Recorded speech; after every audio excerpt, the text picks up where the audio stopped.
আলহামদুলিল্লাহ, আল্লাহ পাকের অশেষ রহমত। মারুফা গ্রামের ঐতিহ্যবাহী 58তম সেরেসাব। বিসমিল্লাহির রহমানির রহিম। আল্লাহ রাব্বুল আলামিন সূরা মুহাম্মদ 47 নম্বর সূরায় আল্লাহ বলেন, আল্লাযিনা কাফারু ওয়া সাদ্দু আন সাবিলিল্লাহি আযাল্লা আমারহুম। অর্থাৎ আল্লাহর পথ হতে যারা বাধা দেয় তাদের আমল বরবাদ হয়ে যায়। তারই প্রেক্ষাপটে রাসূল সাল্লাল্লাহু আলাইহি ওয়াসাল্লাম বয়স যখন 8, হঠাৎ তার চোখে জ্বালা শুরু হয়ে গেল। 3 দিন অতিবাহিত হওয়ার পরে হঠাৎ বলছে, আমার যদি আব্বা মা বেঁচে থাকতো নিশ্চয় তাহলে আমি ডাক্তারের খোঁজ পেতাম। তখন আবু তালেব চাচা বলল, শোন মুহাম্মদ সাল্লাল্লাহু আলাইহি ওয়াসাল্লাম, পৃথিবীর সমস্ত লোক যে ভালোবাসে আমি তোর তার চেয়ে বেশি ভালোবাসি। আমি খুঁজে খুঁজে পেয়েছি যে এক পাদ্রী খ্রিস্টান ডাক্তার আছে 100 ক্রোশ দূরে।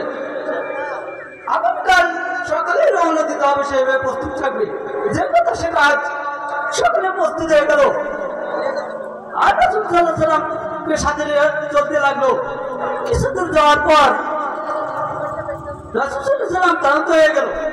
বলল, চাচা আমি তো আর হাঁটতে পারি না। 8 বছর বয়স, 100 ক্রোশ রাস্তা যাওয়া তার পক্ষে ব্যাপার।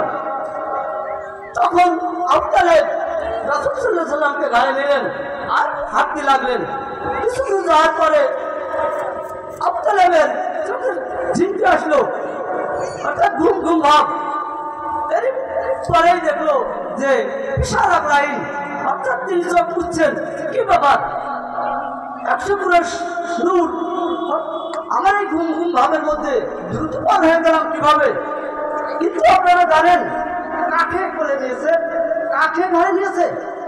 যিনি আলামিন, সর্বশ্রেষ্ঠ মানুষ, সর্বপ্রাণীকুলের নবী, মানুষের নবী, সর্বধর্মের নবী, তাকে যখন ঘরে নিয়েছে তাকে পার করার দায়িত্ব কার? আল্লাহ রাব্বুল আলামিন তখন নিজেই দায়িত্ব গ্রহণ করেছেন যে তুই নিছিস আমার উদ্দেশ্যকে পার করে দেবো আমি, তাই না? তারপরে ধারাবাহিকে যাই, ঘরে যেতে যেতে 100 ক্রোশ রাস্তা পার হয়ে গেল। বিশাল এক লাইন, সেই লাইনে তারা দুইজন দাঁড়িয়ে গেল। তারপরে দেখলো বিশাল লাইনের পরে রাসূল সাল্লাল্লাহু আলাইহি ওয়াসাল্লাম বলছেন, চাচা আমি বড় ক্ষুধার্ত হয়ে গেছি লাইনে দাঁড়িয়ে। তো বলছে যে দুইজন যদি একসাথে যাই, তাহলে তো লাইন খুঁজে পাবো না। ভাতিজা তুমি তার লাইনে দাঁড়াও, আমি কিছু খাদ্য নিয়ে আসি। যখন তিনি কিছু খাদ্য আনতে গেল, ছোট মানুষ 8 বছর বয়স, রাসূল সাল্লাল্লাহু আলাইহি ওয়াসাল্লাম মনে করছেন যে পেটে জ্বালা, আরে এত বড় লাইন। উনি নিজের চাই একটু লাইন ভঙ্গ করে যেতে গেল। আর কম্পাউন্ডার যে আছে দায়িত্বপ্রাপ্ত, তিনি উনার গায়ে এরকম ধাক্কা দিতে চেষ্টা করলো। আর তখনই তিনি আঁকাটা হয়ে গেল, হাতগুলো আঁকাটা হয়ে গেল, আর লাইনটা হা করে ওইভাবে থাকলো। ভূমিকম্প শুরু হয়ে গেল। তার গায়ে হাত দিতে গেছে প্রাণীকুলের নবী, মানুষের নবী, তাম জাহানের নবীর গায়ে তিনি হাত দিতে গেছে। যার কারণে আল্লাহ তার শিশু বয়সেও তার গায়ে হাত দিয়ে ক্ষমতা কারো নাই, ঠিক না? আলহামদুলিল্লাহ, যখন ভূমিকম্প শুরু হয়ে গেল, সব লোক দড়িয়ে পালালো। যে কম্পাউন্ডার তিনি হাতের দাঁড়িয়ে আছে, আর রাসূল সাল্লাল্লাহু আলাইহি ওয়াসাল্লাম পাশে দাঁড়িয়ে আছে।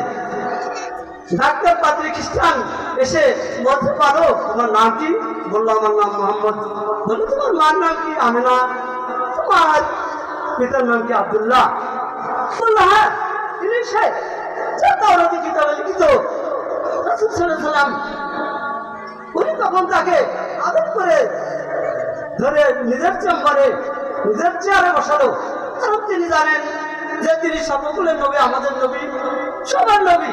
তাই তিনি নিজের চেয়ার ছেড়ে পাশের চেয়ারে বসে গেলেন। এদিকে ভূমিকম্প তখন বন্ধ হয়ে গেল। লোকজন আবার ছুটে এসে লাইনে দাঁড়িয়ে গেল। তখন আবু তালেব এসে বলছে, কি রে আমার মোহাম্মদ কই, তাকে পাচ্ছি না। সর্বশেষ তিনি যখন ঘরের মধ্যে দেখলো বসে আছে, বললো আমার ছেলেটাকে অন্যায় করেছে, দেন আমার ছেলেটাকে দিয়ে দেন। খ্রিস্টান পাদ্রী ডাক্তার বললো, ছেলে তো আপনার নাই। আবু তালেব বললো, না আমার ছেলে। তখন খ্রিস্টান পাদ্রী বললো, আপনি যদি বেশি বাড়াবাড়ি করেন আপনাকে অ্যারেস্ট করবো, ছেলে আপনার নয়। তখন তিনি স্বীকারোক্তি দিলেন, না এই ছেলেটা আমার ভাতিজা। বললো, হ্যাঁ সত্য কথা বলো, সত্য কথা বলো। তখন তার ছেলেটা দিল এবং বলল যে এর চিকিৎসক আমি নয়, তারপরেও আমি কিছু বই দিলাম আর কিছু পানি নিয়েও চোখে দিয়ে দিবেন, ও ভালো হয়ে যাবে। আমি বলতে চাই যে এই রাসূল, এই নবী,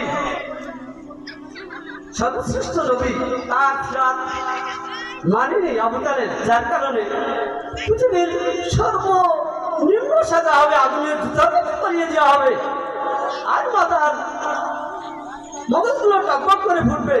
কারণ কি, তিনি ইসলাম মেনে নিনি, লা ইলাহা ইল্লাল্লাহ সবাই মানতে চায়, কিন্তু মুহাম্মদ রাসূলুল্লাহ মানেনি। লা ইলাহা ইল্লাল্লাহ মুহাম্মদ ইল্লাল্লাহ সবাই মানতে চায়, মুসা কালিমুল্লাহ মানেনি। লা ইলাহা ইল্লাল্লাহ বলেছে ইব্রাহিম খলিলুল্লাহ মানেনি। মূল কথা যে আপনাকে মানতে হলে পুরো ইসলামে পরিপূর্ণভাবে দাখিল করতে হবে। এবং অন্য সূরা আল্লাযিনা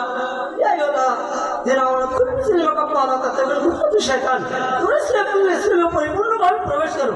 আমি বলতে চাই, ইসলাম যদি একটা ঘর হয়, সেই ঘরের মধ্যে আপনাকে প্রবেশ করতে হবে। আপনি যে দরজায় থাকেন তাহলে আপনি প্রবেশ করলেন না। তাই বলতে চাই যে আপনারা ইসলামে পরিপূর্ণভাবে প্রবেশ করুন। ধন্যবাদ আমার সংক্ষিপ্ত টাইমের জন্য। আমি তারপরেও অল্প টাইম নিলাম এবং আমার দৃষ্টিতে দেখেন। আলহামদুলিল্লাহ। আসসালামু আলাইকুম ওয়া রাহমাতুল্লাহ।